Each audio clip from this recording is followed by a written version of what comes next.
We are the Doctors Who podcast, and tonight we're covering Chapter 14 of Ender's Game. Ender has a new teacher, Mazer Rackham. Kind of crazy, we've heard about this guy before. So this is Ender's matriculation all the way through his graduation of command school. There's a lot to cover in this group. The gang's all here. Bomb's ready to go. What is Chris doing? He's having a moment. All this and apparently way, way more coming right up. And wow. Intro. Okay, Chris, we're here. Oh. They're waiting. Oh, yeah. Yeah. Sorry, guys. We are the Doctors Who podcast. My name is Chris. I'm Chip. I'm Brian. What did we just see? Not sure. Sorry, guys. Why don't we talk about Chapter 14? Chapter 14. Ender's teacher. So this one, there's so much that happens in this chapter. I mean, it felt almost like a novella within the novel. You know, it just was so many things going on. And I don't know at what point I started putting it together that, you know, stuff was getting more real than I even imagined. So but that whole reveal by the end that, yeah, what you've been doing I think it's basically since you got to command school. I'm assuming since Mazer said that, he was going to be the third fleet or whatever, or the third invasions happened. You know that Graff had said the ships were on their way, and so it started. The clues were there, and then once they had the reveal that you basically just won the war, and then the way Ender. Just the way that Card has built him all the way through the book, it just it kind of tears him apart that he won. He's happy they won, but the way that they had to win just tore him up. So I don't know. There's some good character building here. Is it like when in Harry Potter when Ron and Harry are in Trelawney's class and Ron is reading like the teacup and he's like, "You're gonna suffer, but you're gonna be happy about it." Yeah, pretty much. Could be. Sorry, I didn't mean to interrupt. But No. I'm reminded how fragile Ender is through all of this. He barely made it out of battle school, and now he's in command school after that stint. That pick me up from Valentine, and he got that nice surprise where all of, you had Petra, you had Eli, you had Crazy Tom, you had all of his friends were there, and I'll come back to that later because I had some beef with it originally, but I've kind of made peace with that section, and I'll say more about that later. But I just thought there was a lot of trying to prop Ender up, so much so that when things finally just went down, you could tell afterward he was just being held together by duct tape and a prayer the entire time, and just how burnt out he was. And at one point he was even commenting how he wished he could go home like Bonzo, and I think he kind of knew what that meant, and he would rather be dead than be doing what he was doing in command school. So it was just a really, really heavy chapter, but it was so excellently executed, written, whatever. The first time I read through it, I was totally caught off guard because I assumed, there's maybe going to be like a sequel to this book, which there are multiple books after, but I figured this was just his time at command school. So when I saw the ending, I was really surprised. And even this go around, I am, it really hits hard how powerful of a breakdown and just a strong character Ender is, even in his fragility and kind of weakness. So I thought it was a great chapter. So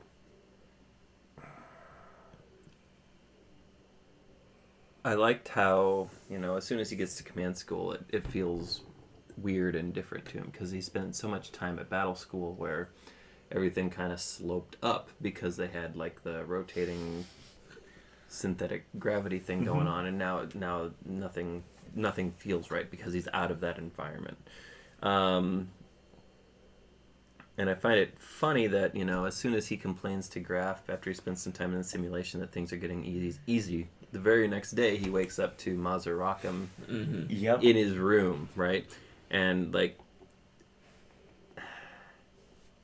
that whole thing is very interesting. Like the explanation of how he's still there, how they put him on a ship and accelerated him close to light speed to slow down time for him. Yeah. So he could stay alive for the sole purpose of training somebody who could take out the buggers. And so that entire concept to me was very cool. And Brian, you touched on this, and Chip, you might have. I was probably dreaming of the TARDIS, but is that what you were doing? That's what I was doing. That's what I was definitely doing. But like throughout this entire chapter, Ender is broken down. He can't sleep because his dreams are so bad. He's worked to the bone during the day. He's burning out. He passes out. Like, he wakes up and he's like chewing on one of his fists. Like, all the signs that he is just like mentally deteriorating and just completely unraveling are right there. And you think about this. I mean, this is an 11-year-old kid. And just think about the things that he's been put through in his life.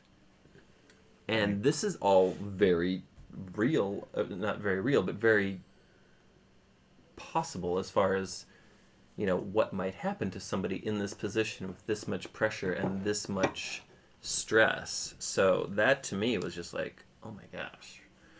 And then to your point, Brian, even in that state, he's like, no, I'm going to pick this up, final exam. Yep. I can get through this. And at this point, he has zero fucks to give. He's just like, I'm going to go for it. And so, you know, and I think even before he entered the final exam, he asked Mazer what would happen if the doctor device came in contact with the planet. So, like, the writing was kind of on the wall. But would he have done it if he knew it was real? My guess is no. Which based on what we learn about him through this chapter, right? I mean, the book, it's his conscience wouldn't have let him do it. Yeah, because he still has empathy, and part of that empathy is what allowed him to figure out how to destroy him. I mean, just being able to think like them and feel the way they felt and understand how they were.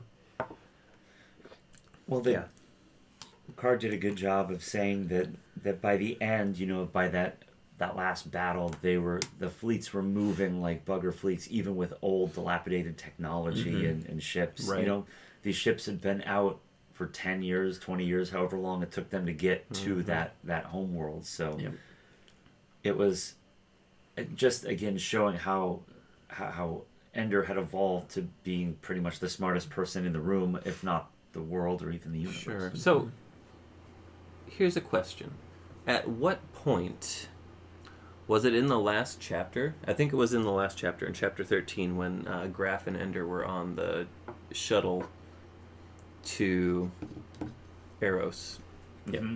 And didn't Graff say at that point that the ships were 5 years out from reaching the bugger homeworld? I thought so. Yes, he said at least a few years. Yeah. Clearly not the case. Right. Clearly, right. Yeah. Clearly not the case. Yeah, because I thought he said something about Ender being, you know, commanding the fleet in 5 years. Right. When they get there. Yeah. So. When I think wasn't the whole trip like 50 years from Earth? So 50 years was because we talk about that in the next chapter. Yeah.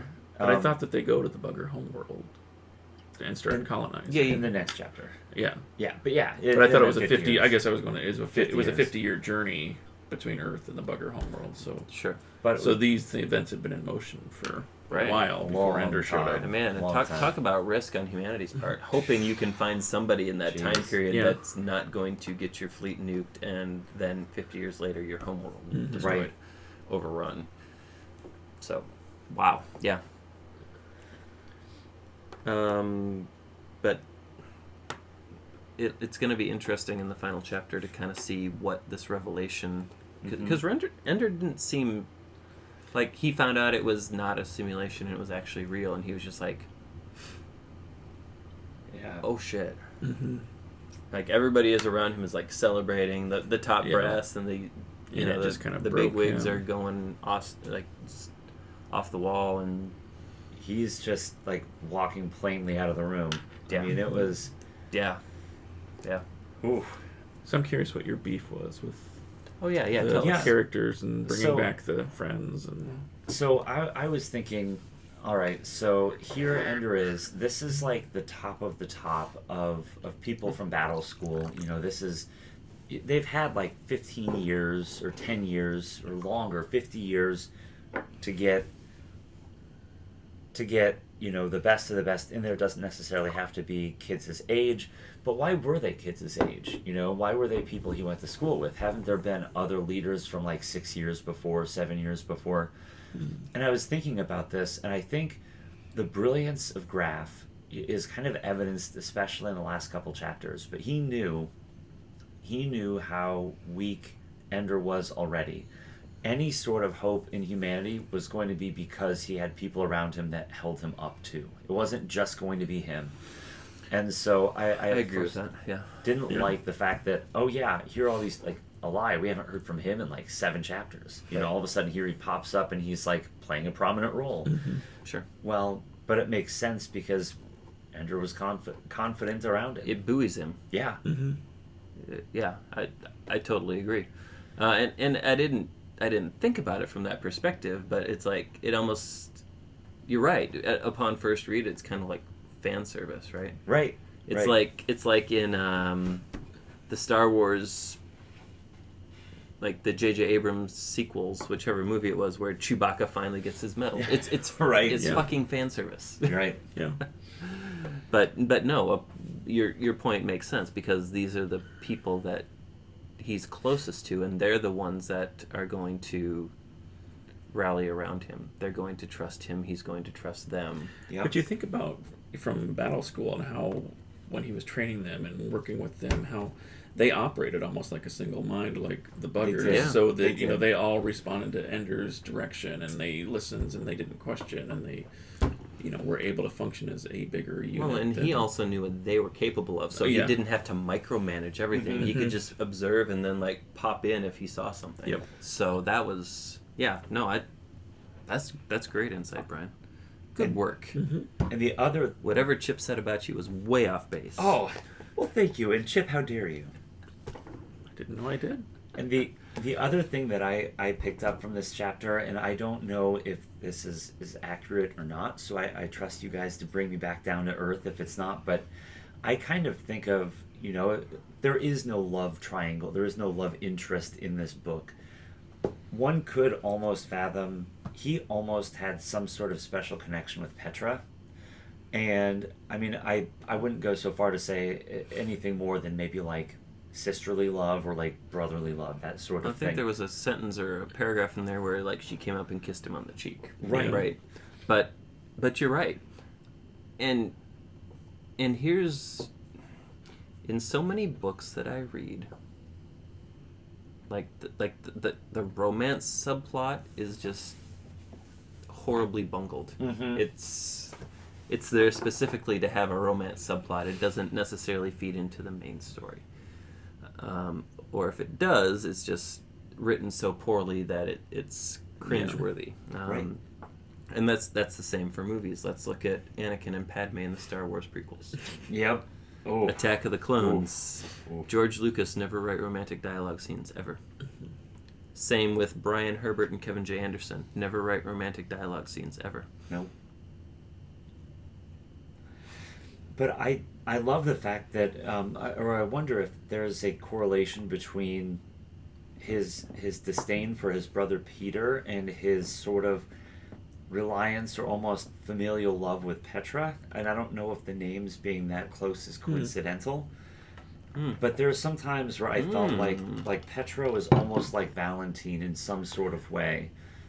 And I almost seem to feel like that's sort of related somehow, but I don't know how far the metaphor goes. It just feels like there is kind of a familiar love and the name is close. So Right. Makes sense. Yeah. Brian bringing the insight. Yeah. Good job, Brian. man, such a good chapter though. Like It really is, yeah. I mean, if of course you have to go through all of the character building and the world building to get to this point, but this is like the money chapter that it really is, that makes it.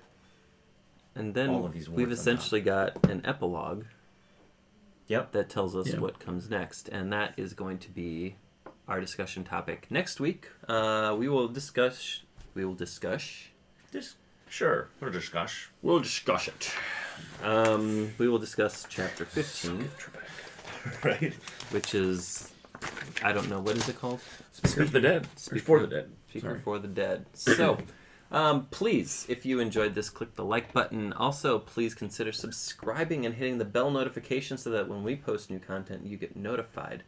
We do love it when you utilize those comments. You can tell us what you loved, what you hated, what you think about us. If it's negative, we'll try not to delete it.